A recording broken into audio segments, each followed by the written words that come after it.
ધન્યવાદ સાહેબ, પ્રણામ. રામકૃષ્ણ મઠ ભુજના અધ્યક્ષ પૂજ્ય સ્વામી સુખાનંદજી મહારાજ આપણને રામકૃષ્ણ મિશનનો શિક્ષણ મહાયજ્ઞ એ વિશે વાત કરશે. પૂજ્ય સ્વામી સુખાનંદજી મહારાજ.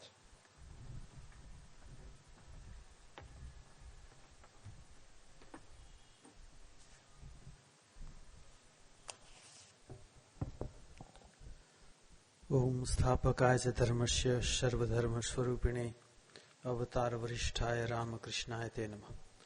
परम पूजनीय श्रीमद स्वामी विमलात्मन जी महाराज, निखिलेश्वर जी महाराज, अन्य सन्यासी वृंदो और आप सर्वेना चरणों में प्रणाम निवेदन करूं छूं, कारण के आप सर्वेना अंतर में ईश्वर विद्यमान है.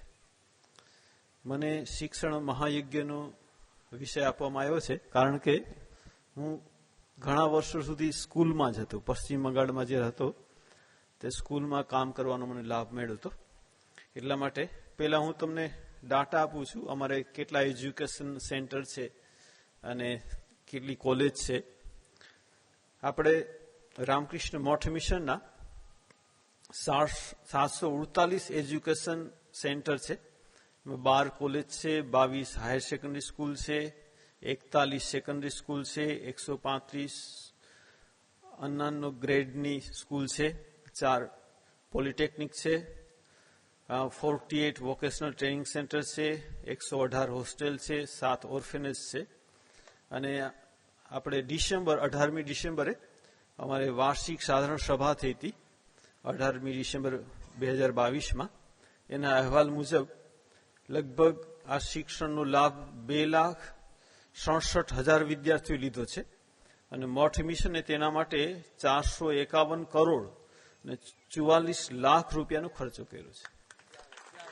તો આ તમને મેં ડાટા કીધા જે અત્યારે જે આપણે થયું. તો મને પણ આ એજ્યુકેશન સેક્ટરમાં રહેવાનો લાભ મળ્યો હતો અને ખરેખર ત્યાં એટલું સરસ શિક્ષણ આપવામાં આવે છે. અને છોકરાઓ આપણું મેઇન છે કેરેક્ટર બિલ્ડિંગ. છોકરા સારા બને એની સાથે સાથે આપણે સારું એજ્યુકેશન આપવાનો પણ પ્રયત્ન કરીએ છીએ. પશ્ચિમ બંગાળમાં મેં જોયું છે દર વર્ષે જે બોર્ડમાં 1 થી 10માં આપણા રામકૃષ્ણ મઠ મિશનના 5-6 છોકરા તો હોય ને હોય જ પ્રત્યેક વર્ષે. અને છોકરાઓનું એજ્યુકેશન ખૂબ જ સારું. હું પુરુલિયા રામકૃષ્ણ મિશનમાં હતો, 5 વર્ષ હતો ત્યાં. તો અહીંયા હું જ્યારે હતો ત્યારે ત્યાંના સેક્રેટરી મહારાજ અને જે હેડમાસ્ટર ખૂબ મહેનત કરતા. તો સતત 3 વર્ષ સુધી ત્યાંથી બોર્ડ ફર્સ્ટ થયું હતું. 10માં 3 વર્ષ સુધી સતત ત્યાંથી જ બોર્ડમાંથી. તો શું છે આપણે રામકૃષ્ણ મઠ મિશનનું ત્યાં ખૂબ સારું નામ છે. અને હું ત્યાં હોસ્ટેલમાં હતો છોકરાઓની સાથે. આ હું અત્યારે તમને ઘટના કહું છું, હું ઘણી વાર કીધી છે. અહીંયા પણ મેં કીધી હતી જ્યારે આપણું યુવા સંમેલન હતું. હું હોસ્ટેલમાં ત્યાં રહેતો, 6ઠ્ઠા ધોરણના છોકરાઓની સાથે રહેતો હતો. તો અહીંયા શું છે રેસિડેન્શિયલ સ્કૂલ હતી. અને અહીંયા શું હતું બધા છોકરાઓના જે માતા પિતા બધા શું છે રવિવારે આવે મળવા માટે આવે અને નાસ્તો અને બિસ્કીટ ને ચવાણું ઘણું બધું મીઠાઈ બધું લઈ આવે. અહીંયા શું થતું છોકરાઓ પોતાના કબાટમાં રાખ્યું હોય ત્યાં પછી છોકરો બીજો આવીને ખાઈ જાય છે. તો પછી મને બધા કમ્પ્લેન કરે કે મહારાજ અમારે ખાવાનું બધું ચોરી થઈ જાય છે. તો મેં કીધું તમે વેચીને ખાજો તો ચોરી નહીં થાય, બધાને આપજો તો ચોરી નહીં થાય. પણ મારું કોઈ માનતા નહીં, ચોરી ચાલતી હતી. તો એક છોકરા આવીને કીધું કે મારે ચોરી નહીં થાય. મેં કેમ? પછી મેં ચોર પકડવાનું મશીન બનાવ્યું છે. ચોર પકડવાનું મશીન મેં તો ક્યાંય જોયું નથી. પછી મહારાજ એ મશીનમાં સુગંધ નીકળે. હું શું કરીશ, ખાવાનું રાખીશ ને વચમાં મશીન રાખીશ. જે ખાવાનું ચોરી કરશે ને હાથમાં સુગંધ લાગી જશે. અમે હાથ શું ચોરને પકડી લેશું. વાહ સરસ. તો 3 દિવસ પછી પૂછ્યું કે ચોર પકડાઈ ગયું? પછી મહારાજ ચોર પકડવાનું મશીન જ ચોરી થઈ ગઈ. ઠીક છે.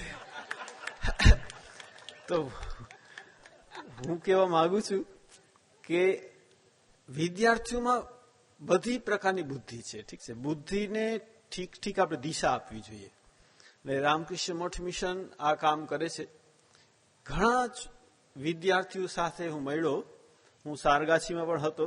એની એક સરસ ઘટના, એક છોકરો સ્કૂલ આવતો તો ત્યાર પછી એના માતા પિતા મળવા આવ્યો કે મારા છોકરો તો આમ સારો છે, પણ ચોપડા એના ખૂબ ખોવાઈ જાય. 10 દિવસ પછી વળી પાછા ચોપડા લેવા પડે, વળી પાછા ચોપડા ખોવાઈ જાય. આમ કેમ થાય છે? તમારા સ્કૂલમાં આટલા બધા ચોપડા ખોવાઈ જાય તો સારું નહીં છોકરાને. તો છોકરાને પૂછી ક્યાં ખોવાઈ ગયા? છોકરો કાંઈ ન કહે, ખોવાઈ ગયા બસ, ખોવાઈ ગયા બસ, એમ જ કહે. ત્યાર પછી છોકરાને બોલાવવામાં આવ્યો કે તારા ચોપડા કેમ ખોવાઈ જાય છે, ક્યાં ખોવાય? તને ખબર નથી? તું પોતાનું ધ્યાન નથી રાખતો ચોપડાનું? છોકરો કાંઈ બોલે નહીં, ચૂપ કરીને ઉભો રહીએ. ઘણી વાર પૂછ્યા પછી છોકરાએ કીધું કે મહારાજ, મારા માતા પિતા પાસે ઘણા પૈસા છે, ચોપડા ખોવાઈ જાય એમાં કાંઈ એનું જાય નહીં. મારા ચોપડા ખોવાતા નથી. જે ગરીબ છોકરા ચોપડા નથી લઈ શકતા, હું એને પોતાના ચોપડા આપી દઉં છું. તો વિચાર કરો, આવા સરસ સરસ વિદ્યાર્થીઓ હતા. અને મેં જોયું એ છોકરાઓ એના માતા પિતા પાસે ખોટું બોલે, આપણી પાસે ખોટું ન બોલે. એકવાર હું બધા છોકરાને એક્સકર્શન ગયો હતો. એક્સકર્શન અમે ટ્રેનમાં ગયા હતા. ટ્રેનમાંથી અમે પાછા ફેર્યા તો હાવડા સ્ટેશને બધા છોકરાના માતા પિતા આવે છે, બધા લઈ જાય છે. એક છોકરાના પિતાજી આવ્યા નહીં. તો અહીંયાથી ફોન કર્યો. મેં કીધું હું તમારા છોકરા લઈને બેઠો છું, તમે આવશો ત્યાર પછી હું હાવડા સ્ટેશનથી આશ્રમમાં જઈ શકીશ. પછી મારે હું રસ્તામાં જ છું. છોકરાએ કીધું મહારાજ, મારા બાપુજીની વાત સાંભળતા નહીં. કેમ? ભાઈ ઘરે ચા પીતા પીતા કે હું રસ્તામાં છું. ઠીક છે. તો છોકરાઓને ખબર છે કે ક્યારેક ચા પીતા પીતા કે હું રસ્તામાં છું. ખરેખર એના પિતાજી રસ્તામાં જ હતા, પરંતુ છોકરો કહે છે કે છોકરાને એમ છે મહારાજની પાસે ખોટું ન બોલવું જોઈએ. એને ઘરે જોયું છે કે એના પિતાજી ચા પીતા પીતા ક્યારેક રસ્તામાં છું, ફોન છે ને ખબર ન પડી ક્યાં છે. તો અને ત્યાં પણ હું આસાનસોલમાં હતો, ત્યાં પણ સારા સારા વિદ્યાર્થીઓ જોયા છે. ક્યારેક શું છે, અમે જે પરીક્ષા થયા પછી એને પેપર પણ દેખાડીએ કે તારી ક્યાં ભૂલ છે જોઈ લે. તો એક છોકરો આવ્યો કે મહારાજ, મારા માર્ક્સના સરવાળામાં ભૂલ છે, મને વધારે માર્ક્સ મળ્યા છે, મારે ઓછા થવા જોઈએ. વિચાર કરો, ખરેખર ઓછા માર્ક્સ કરવા કોઈ આવે નહીં, ઠીક છે, પરંતુ મને આવીને કહે છે કે મહારાજ, મારા માર્ક્સ વધારે થઈ ગયા, સરવાળામાં ભૂલ છે, મારા માર્ક્સ ઓછા થવા જોઈએ. તો આવા સારા સારા વિદ્યાર્થીઓ ત્યાંથી નીકળે છે. અને અમારે રહોડા રામકૃષ્ણ મિશન છે, ત્યાં એક સરસ, એ લોકો અનાથ આશ્રમ છે, અનાથ છોકરાઓ કે રહે, એ લોકોને એક સરસ નાટક કરતા છોકરાઓ. એટલું સરસ નાટક કરતા, એક સીતાનો પાતાળ પ્રવેશ એવું એક નાટક કરતું. અને એમાં એક છોકરો સરસ છોકરી બનતો અને સીતાનો અભિનય કરતો. અને છેલ્લે સીતાનો પાતાળ પ્રવેશ હોય ને ત્યારે હે ધરતી માતા મને જગ્યા આપો, જગ્યા આપો કરીને આમ ફરે. અને એવું સરસ વ્યવસ્થા કરી હતી કે જે સ્ટેજ હોય ને, સ્ટેજની વચ્ચે એક પાટિયું હતું, એને નીચે ખાડો હોય, પાટિયાની નીચે એક માણસ બેઠો હોય. જયારે પાતાળ પ્રવેશ ત્યાં જઈને જેવો પગ ત્યાં જેને ઠોકે ત્યારે એને ખબર પડી જાય પાતાળ પ્રવેશ. ઓ શું કરતો, પાટિયું ખોલીને આમ કરતો, ધીરે ધીરે નીચે ખરેખર પાતાળમાં જાય છે એવું થઈ જતું. તો ખૂબ એ જે નાટક ઘણી જગ્યાએ કરવાનું, ઘણું સક્સેસ થયું. એક વાર શું થયું કે જે નીચે પાટિયામાં બેઠો હતો એ હુઈ ગયો. હવે શું થયું કે ઓ છોકરી અહીંયા જઈને પગ પછાડે છે અને એ તો હુઈ ગયો છે, ખબર નથી. ત્યાર પર વળી પાછી શું, છોકરો સારો હતો, આમ આમ ફરે છે, વળી હે ધરતી માતા જગ્યા, વળી આવીને પગ પછાડે છે, ઉઠતો જ નથી. તો ત્યાર પછી રામ હતા ને, રામ આવીને પગ પછાડે તોય ઉઠે નહીં, હનુમાન આવીને પગ પછાડે તોય ઉઠે નહીં, વળી પાછા રામ આવીને પગ પછાડ્યો તો ત્યારે ઊંઘ ઉડી ગઈ, તો રામનો પાતાળ પ્રવેશ થઈ ગયો.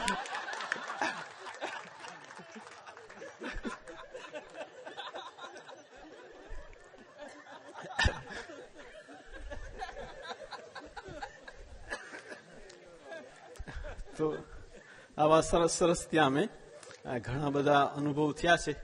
અને ખરેખર સ્કૂલમાંથી શું છે, એનર્જી મળે. અને અમારા છોકરા જયારે સ્કૂલથી, મેં પુરુલિયામાં જોયું છું, જયારે આવે ને ત્યારે ખૂબ રોવે, કારણ કે નાનકડા નાનકડા છોકરા હોસ્ટેલમાં રહેવું પડે અને જતા સમય પણ રડે. જતા સમય એટલા માટે રડે કે અહીંથી જવું પડે છે. આવવા સમય એટલા માટે રડે કે માતા પિતાને છોડીને રહેવું પડે છે અને જતા વખતે પણ રડે. અને મેં જોયું છે ઘણા બધા છોકરા ખૂબ ઈમાનદાર હોય. આજે જો હું પ્રભુ સેવાનજી મારી સાથે વાત કરતો હતો તો એ કહેતા હતા કે અમારે નાગપુરમાં એક હોસ્ટેલમાં એક છોકરો ભણતો હતો. ત્યાર પછી એ કલેક્ટર બન્યો. તો એકવાર આવીને કહે છે, નાગપુરનું મંદિર થતું હતું તો કહે છે કે મહારાજ, હું તમને કાંઈ પૈસાનું દાન નથી આપી શકતો, પરંતુ હું જ્યાં કામ કરું છું ને, હું કોઈની પાસે રિશ્વત લેતો નથી. હું ઈમાનદારથી કામ કરું છું અને જ્યારે હું ત્યાંથી જતો રહું છું ને ત્યારે બધા રડે છે. તો પ્રભુ સેવાનજી સરસ વાત કરી કે આ જ તમારું ડોનેશન છે. આજે તમે કોઈ પાસે પૈસા લેતા નથી, એ જ તમારું ડોનેશન છે. તો શું છે, આપણા ખરેખર રામકૃષ્ણ મઠ વિશેના ઘણા વિદ્યાર્થીઓ સાધુ સંન્યાસી પણ થયા છે અને સારા કામ કરે છે. તો આ આપણું મહાયજ્ઞ ચાલે છે. એમાં ભગવાન શ્રી રામકૃષ્ણ મહાશાળ દેવીની બહુ જ કૃપા છે. મને થોડા દિવસ લાભ મળ્યો હતો, હું પણ ત્યાં હતો. નમસ્કાર.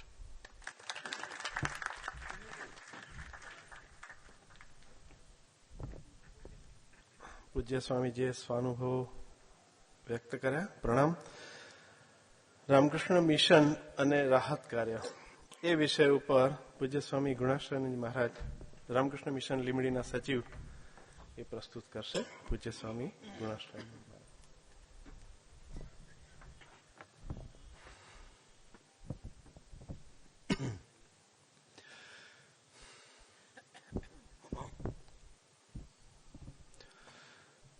સ્થાપકાય ચ ધર્મસ્ય સર્વધર્મ સ્વરૂપિણે અવતાર વરિષ્ઠાય રામકૃષ્ણાય તે નમઃ. જનનીમ શારદામ દેવીમ રામકૃષ્ણમ જગદ્ગુરુમ પાદ પદ્મે તયો શ્રિત્વા પ્રણમામિ મુહુર્મુહુર. નમશ્રી યતિરાજાય વિવેકાનંદ સૂરે સચ્ચિત સુખ સ્વરૂપાય સ્વામી નેતાપહારિણે. મંચ પર ઉપસ્થિત પરમ પૂજ્ય સ્વામી વિમલાત્મનજી મહારાજ અને અન્ય સંન્યાસી ભાઈ વૃંદ અને ભક્તજનો, હમણાં જ આની પહેલા 3 વક્તાઓને તમે સાંભળ્યા. રામકૃષ્ણ સંઘનો આ વિવિધ રૂપે મહાયજ્ઞ, જે એને પણ 125 વર્ષ થવા આવ્યા. આજના સવારના શિબિરમાં સ્વામી વિમલાત્માજી મહારાજ એક વાત કહી. એ ભક્ત સંમેલનની શરૂઆત ભગવાન શ્રી રામકૃષ્ણ દેવે પોતે જ કરેલી. અને એમણે કહ્યું પણ ખરું કે નિશ્ચિત સમયમાં ઠાકુર પોતે ક્યારેક રામચંદ્રના ઘરે, ક્યારેક જદુમલિકના ઘરે, ક્યારેક સુરેન્દ્રના ઘરે આવી રીતે ભક્ત મંડળી નો સંગમ થતો. આજનો જે વિષય છે એ આ રામકૃષ્ણ સંઘનો એ છે રાહત કાર્ય. ઠાકુર એ જ દક્ષિણેશ્વરના પરિચિત ઓરડામાં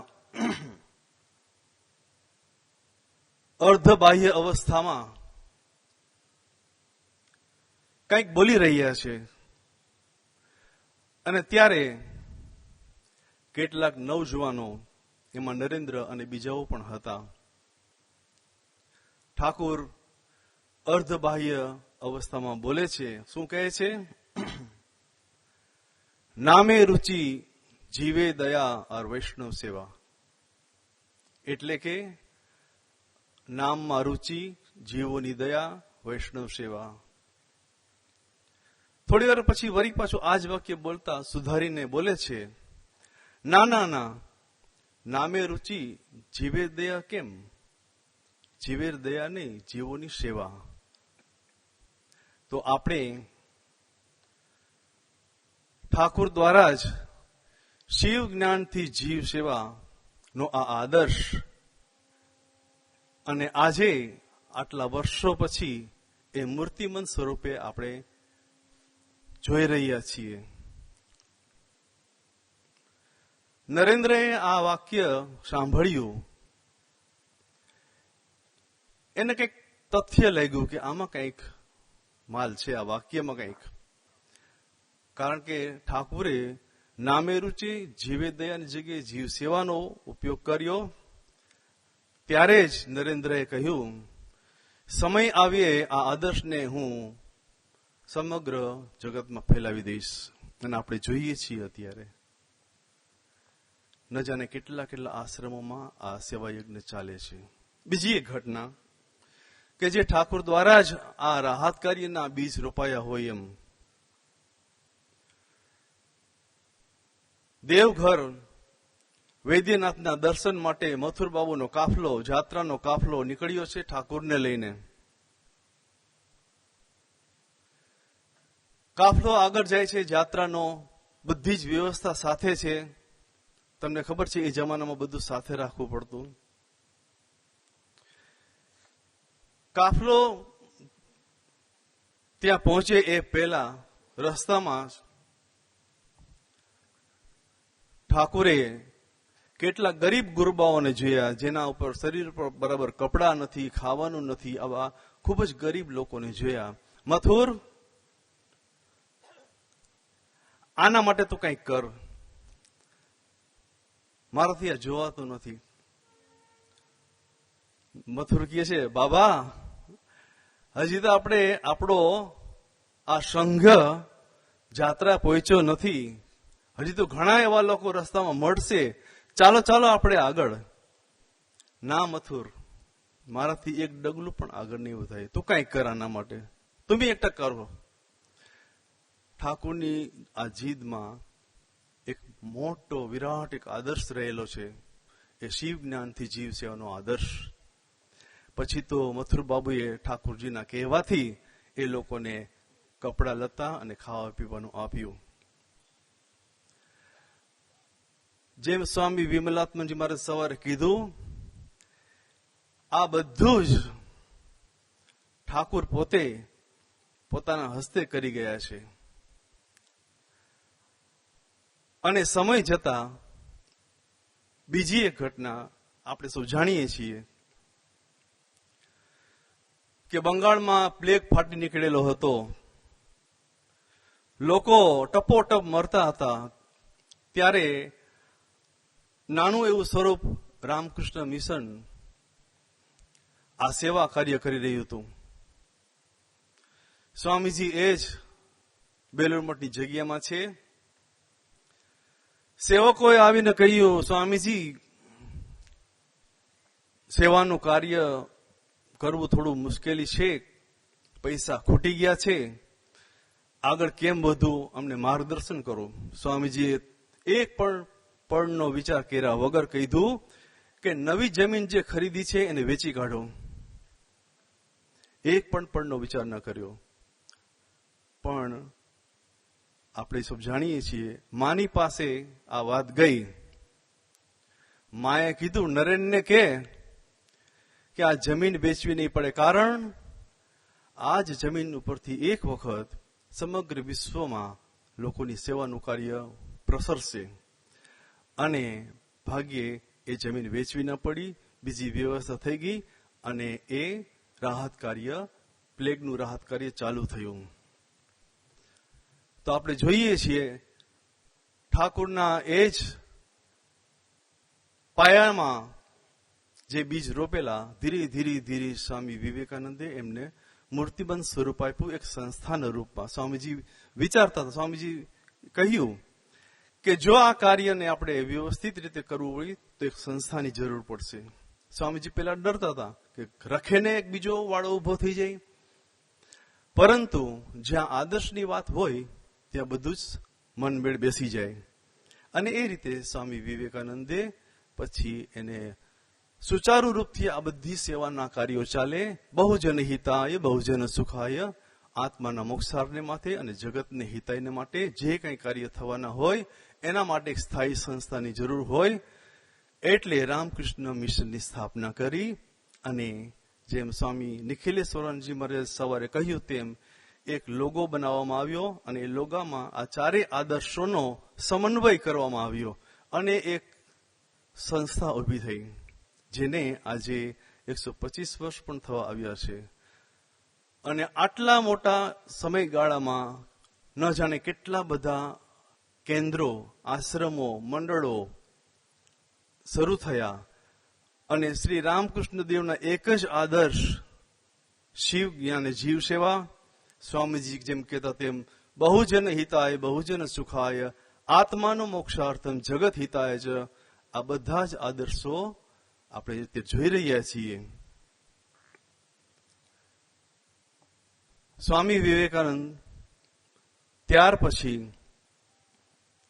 આ આદર્શને સ્થાપના કર્યા પછી આપણે તે જોઈએ છીએ કે આ બધા જ કેન્દ્રો દ્વારા ઠાકોરના માના અને સ્વામીજીના આ આદર્શને આગળ ધપાવવા માટે ખાલી રામકૃષ્ણ મિશનના કેન્દ્રો જ નહીં, એવી એટલી બધી અસંખ્ય બીજા આશ્રમો છે, મંડળો છે, વિવેકાનંદ મંડળો છે, સમિતિઓ છે. આ બધા જ લોકો પણ આ ઠાકોરમાં સ્વામીજીના એક જ શિવ જ્ઞાને જીવ સેવાના આદર્શને આગળ ધપાવી રહ્યા છે. એ આ 125 વર્ષને રામકૃષ્ણ મિશને થયા એનું એક દ્યોતક છે. આ સાથે હું મારી વારીને વિરામ આપું છું. ઓમ શાંતિ શાંતિ શાંતિ.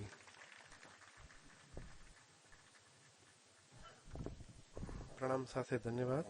પૂજ્ય સ્વામી પ્રભુ શિવાનંદજી મહારાજ કે જેઓ રામકૃષ્ણ મઠ અમદાવાદના અધ્યક્ષ છે, તેઓ શ્રી આપણને માં શારદા અને રામકૃષ્ણ મિશન એ વિષય ઉપર વાત કરશે. પૂજ્ય સ્વામી પ્રભુ શિવાનંદજી મહારાજ.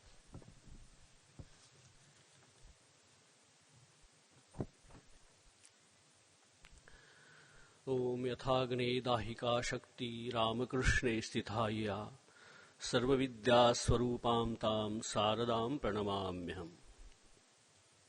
मंचस्थ उपस्थित परम पूज्य स्वामी विमलात्मानंद जी महाराज, उनके चरणों में मैं प्रणाम निवेदित करता हूँ.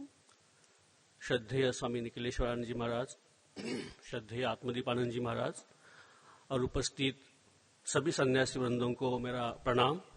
और इस ऐतिहासिक सिल्वर जुबली के प्रसंग में साक्षी रूप उपस्थित सभी ठाकुर के संतानों को मेरा नमस्कार. अभी सभा चल रही थी, स्वामी आर्यानंद जी महाराज पुरानी यादें यहाँ साझा कर रहे थे. मेरे मन में एक विचार आया. आज से लगभग 131 वर्ष पहले, 131 years बिफोर, एक अकिंचन जिसके पास में कुछ भी नहीं था, खाली एक कपड़े की जोड़ी और 2 किताब, अपना झोला लेकर भारत भ्रमण करते करते इस पवित्र सुदामा नगरी में आए थे. और जो सन्यासी कहीं भी 3 दिन, 4 दिन, 5 दिन, 10 दिन के ऊपर नहीं रुकते थे, इस नगरी में लगभग 4.5 महीने तक उन्होंने वास्तव्य किया. और उनके वास्तव्य से पुनीत हुई ये भूमि, उसके लगभग 106 ईयर आफ्टर 106 ईयर में 106 साल के बाद रामकृष्ण मिशन को मेमोरियल बिल्डिंग करके सौंपी गई. उसका सब इतिहास अभी स्वामी आर्यानंद जी ने बताया. शुरू की अवस्था में कितना कष्ट वो लोगों ने सहन किया, और वही छोटा सा वटवृक्ष आज 25 साल के बाद फूल और फूलों से जब भरा हुआ हम देखते हैं, तो उसकी जो आनंद की अनुभव और उनकी भावना, जो साक्षी रूप है, वो लोग अनुभव करते होंगे. विशेषकर पूजनीय निखिलेश्वरानंद जी महाराज, जो शुरू से आज तक सभी घटनाओं को साक्षी है, उनकी जो आज की भावना है, उनको जो आनंद है, उसका हम अनुभव कर सकते हैं. तो उनके सम्मान के लिए हम सभी लोग थोड़ा ताली से उनका सम्मान करेंगे. साथ साथ जो शुरू से जो यहाँ कार्य पद्धति उन्होंने डाली थी, जो फाउंडेशन यहाँ लगाया था, शैक्षणिक हो, धार्मिक हो, आध्यात्मिक हो, वैद्यकीय हो, उसकी धुरा यशस्वी तरीके से जो आज तक संभाल रहे, ऐसे हमारे पूजनीय आत्मदीपानंद जी महाराज, उनको भी हम लोग ताली से उनका स्वागत करते हैं, उनकी भावना का आदर करते हैं. आज मुझे विषय दिया गया है रामकृष्ण संघ और मां शारदा देवी. रामकृष्ण संघ और मां शारदा देवी का जो विचार करेंगे तो जैसे दूध और उसका सफेदपना हम अलग नहीं कर सकते। सफेदपना जो दूध का है उसको विचार अलग से नहीं हो सकता, एक ही है दोनों का। दूध बोलने से हमारे सामने सफेद रंग आता है। वैसे ही मां शारदा देवी और रामकृष्ण संघ हम कभी भी अलग दृष्टि से सोच ही नहीं सकते, क्योंकि आज जो हम यहाँ उपस्थित है या बैठे हैं वो सब मां शारदा देवी की ही कृपा है। आज तक के अवतारों का हम देखते हैं, जितने भी अवतार हुए हैं वो उनकी शक्ति पहली चली गई है, लेकिन रामकृष्ण अवतार में हम उनका वैशिष्ट्य देखते हैं, वो शक्ति को पीछे छोड़ के गए और उस महाशक्ति ने एक दो नहीं तो 34 इयर्स 34 साल तक यशस्वी रूप से इस संघ की घटन और जिसको मार्गदर्शन किया, ये मां का ही योगदान है, मां की ही कृपा है। जो हम देखते हैं रामकृष्ण देव ने इस संघ का बीजारोपण किया, उसका प्रतिपालन मां शारदा देवी ने किया और संगोपन हम कह सकते हैं स्वामी विवेकानंद जी ने किया। ये एक ही शक्ति के 3 आविष्कार थे, लेकिन मां का जो योगदान इस संघ में है वो अत्यंत, जिसको कहते हैं कि बहुत ही महत्वपूर्ण ऐसा योगदान है। आज हम देखते हैं जब ठाकुर का देहावसान होने के बाद मार्च 1890 में मां जब बोध गया में गई थी, वहां उन्होंने बौद्ध मोनेस्ट्री देखी, बौद्ध लोग कैसे रहते वो देखा और मां के आंखों में आंसू आ गए।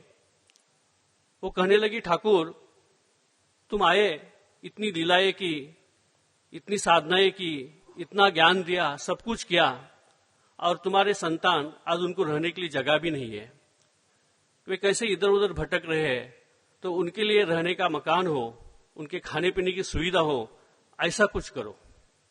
मानो उस समय ही मां शारदा देवी ने इस संघ का विशाल रूप उन्होंने देखा था और उनके ही कृपा प्रसाद से आज ये रामकृष्ण मठ हम लोग यहाँ देखते हैं। वो मां की वो प्रार्थना थी, वो प्रार्थना के फलस्वरूप ही हम लोग यहाँ आज खड़े हैं।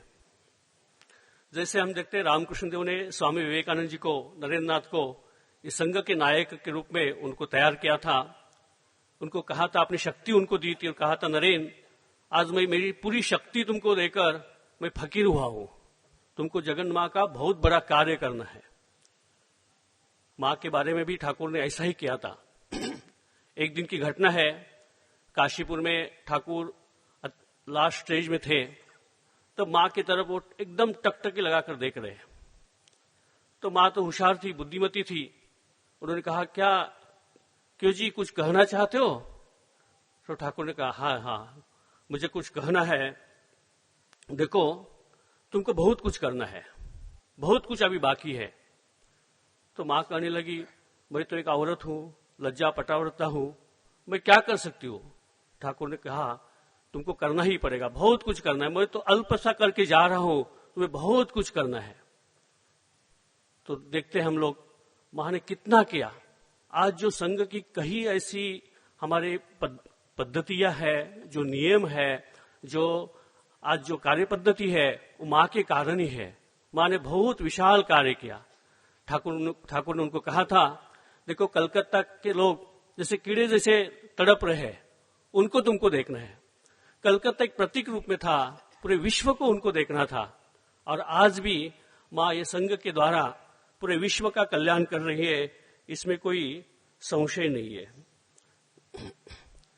हम लोग थोड़ा इतिहास में जाएंगे तो जो बेलूर मठ की स्थापना हुई, तो 1898 से लेकर 2-3 महीने का जो पीरियड था, नवंबर 1898 से फरवरी 99 का, कितनी ऐतिहासिक घटना घटी है।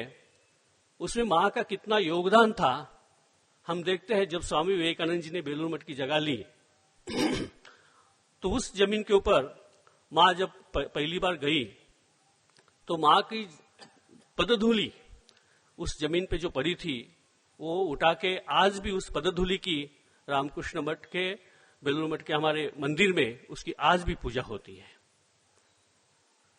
और बेलूर मठ में जो ठाकुर की पहली पूजा की थी वो मां शारदा देवी ने ही कही थी। 12 नवंबर 1898 में माँ ने वहां ठाकुर को बिठाकर पहली बेलूर मठ में जो ठाकुर की पूजा हुई है वो माँ ने की है। बाद में हम देखते हैं 9 दिसंबर 1898 में स्वामी जी ने आत्माराम का कलश वहां जाकर ठाकुर को बिठाया था, उस कलश की पूजा की थी। और बाद में 2 जनवरी 1899 में साधु ब्रह्मचारी वहां रहने के लिए गए थे। तो ये माँ ने जिस बौद्ध गया में जिस सपना देखा था, रामकृष्ण मिशन का जो विश्रुत रूप उन्होंने देखा होगा, वही उस बेलूर मठ के रूप में साकार होते हुए माँ ने खुद देखा था। और जैसे मैंने कहा, संगोपन और संरक्षण की जो माँ ने भूमिका की है, कई ऐसी घटनाएं हैं जो माँ के द्वारा इस संघ को कितने बार उन्होंने प्रोटेक्ट किया है, आज भी करती आ रही है। सुप्रसिद्ध घटना है, जब राहत कार्य चल रहा था और पैसे की कम थी, तो स्वामी विवेकानंद जी ने सोचा कि इस बेलूर मठ की जो जमीन अभी ली है उसको बेच डालते हैं और उसके द्वारा लोगों की सेवा करेंगे। और स्वामी विवेकानंद जी के मन में जब कुछ आता था, उसको किसी को हिम्मत नहीं थी उसको रोकने की, तो क्या करे। तो ब्रह्मानंद जी महाराज, शिवानंद जी महाराज उन्होंने कहा कि नरेंद्र, माँ को तुम क्यों नहीं पूछते, माँ की सलाह तो ले लो और माँ की बुद्धि देखिए।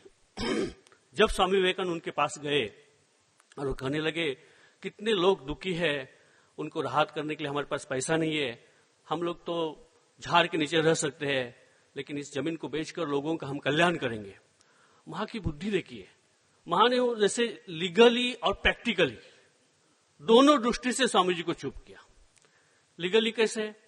कहा कि नरेंद्र, तुम जमीन बेचने की बात कर रहे हो, क्या जमीन तुम्हारी नाम पे है? राजा अपने ब्रह्मानंद जी महाराज अध्यक्ष है, शारदानंद जी महाराज जनरल सेक्रेटरी है, तुम बेचने वाला कौन? स्वामी जी को बोलने के लिए उत्तर ही नहीं बचा। अच्छा, दूसरा प्रैक्टिकली कहा, तुम लोग इतने तपस्वी हो, त्यागी हो, तुम लोग झाड़ के नीचे रह सकते हो, लेकिन मेरी आने वाली संतान भविष्य में वो इतनी कठोरता सहन न कर पाएंगे और इस मठ के द्वारा बहुत विशाल कार्य होने वाला है। तो माँ ने प्रैक्टिकली और लीगली दोनों दृष्टि से इस संघ को बचाया है। दूसरे संघ का एक ग्रेट कंट्रीब्यूशन ऑफ मदर, माँ का महान इसमें एक योगदान ये है कि जो अवतार का जन्मस्थान, रामकृष्ण देव का जन्मस्थान, और आज जो बेलूर मठ के अधिकार क्षेत्र में है, उसमें माँ की बहुत बड़ी भूमिका है। जब माँ थी तभी उन्होंने 27 जुलाई 1918 में 1918 में वो रामकृष्ण का जन्मस्थान बेलूर मठ के ट्रस्टियों के द्वारा उसका हस्तांतरण करवाया था। माँ का उस दस्तावेज के ऊपर माँ का आज भी अंगूठा है, उसमें माँ की बहुत बड़ी भूमिका है।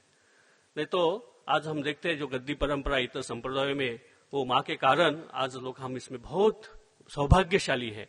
उसमें एक छोटी जयराम वाटी का भी घटना है। जयराम वाटी भी माँ के कारण ही, माँ ने सब व्यवस्था की थी। एक छोटी सी घटना मुझे याद आती है, जब कामारपुकुर का ठाकुर का जन्मस्थान की बात चल रही थी, वो बेलूर मठ के नाम को करने की बात चल रही थी, तो लक्ष्मी दीदी वहां थी। तो लक्ष्मी दीदी ने माँ को कहा, माँ ये तो हमारी पैतृक संपत्ति है, इसमें हमारा भी अधिकार रहेगा।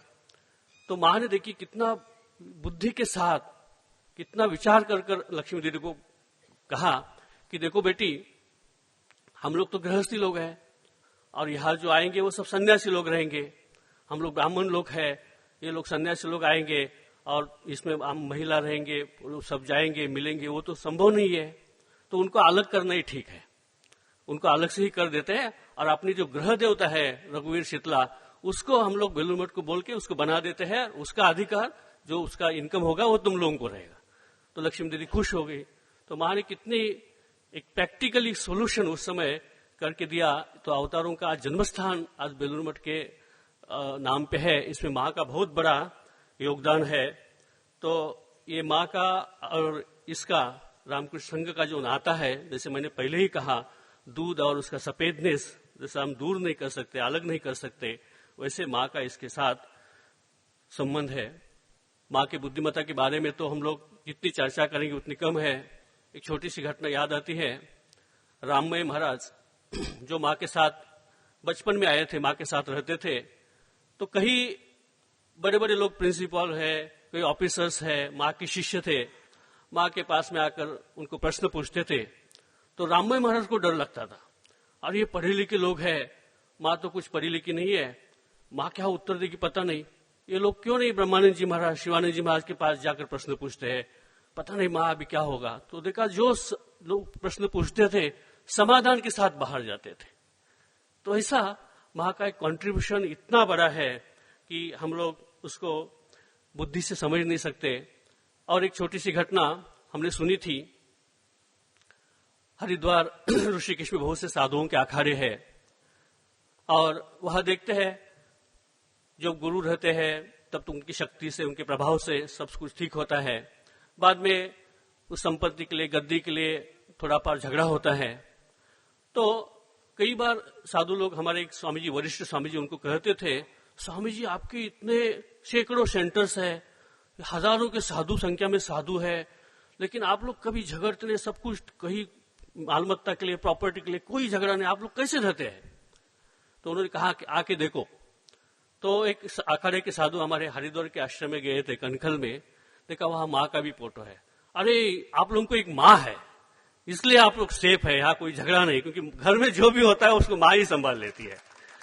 तो हम बहुत सौभाग्यशाली है, हमको सब संग जननी के रूप में माँ शारदा देवी मिली है। हम माँ शारदा देवी के चरणों में प्रार्थना करते हैं, इस संग रूपी वृक्ष को ऐसा ही वो संरक्षित करते रहे, जिसके द्वारा हम सब लोग उनके चरणों में भक्ति प्राप्त कर सके। ओम शांति शांति।